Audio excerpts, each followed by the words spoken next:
When we're talking like this, I don't know if it's us, we buy into it, we're just naturally that way, but it seems to make common sense. Yet I don't see it replicated either in leadership courses or personal reflection and practice.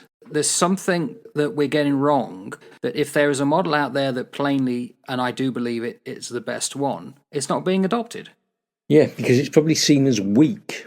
It so isn't. It's not a weak model. This is one of the strongest models of leadership ever, and it gives some of the best results. But what it doesn't do is it doesn't blow smoke up your own backside. And that's what most people want, isn't it? Yeah, of course it is. It's all about look at me, look at me, look at me. And I have worked with enough people who think that they are something because they have now arrived at this certain position in their world.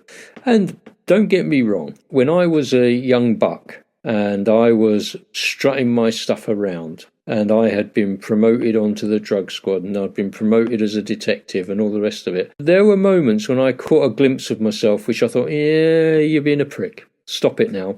You knew that at the time? Oh, yeah, of course. I've always known it. Just because you hold a position doesn't mean to say that you deserve any respect. This is how being cocky and arrogant that I was. I can remember sitting with my divisional officer, who I won't name, because he didn't deserve this from me, because there was nothing wrong with him at all. But he sat there in his cabin and he was going through one of the divisional officers' reports, and they'd do reviews on you, wouldn't they, and all the rest of it. And at the end of it, he made some comment to me, and I said to him, I respect those, tapping my shoulder, what he'd got on his.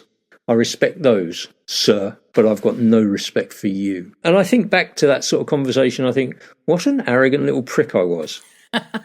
This was a very well-qualified officer who, though young in service, didn't deserve that. And I thought myself, I was Jack the flipping lad. What a dickhead. Did you get away with it? Yeah, of course. I think he was a bit flabbergasted. And because it's like, you've got to respect the rank. You don't have to respect the individual. You have to respect the rank. But you don't have to tell them that, do you? It's stupid. Thing is, though, and even with service leadership, you've got to have boundaries. You don't go beyond them. You're not getting everyone ice creams every day. No. And it has to be respect.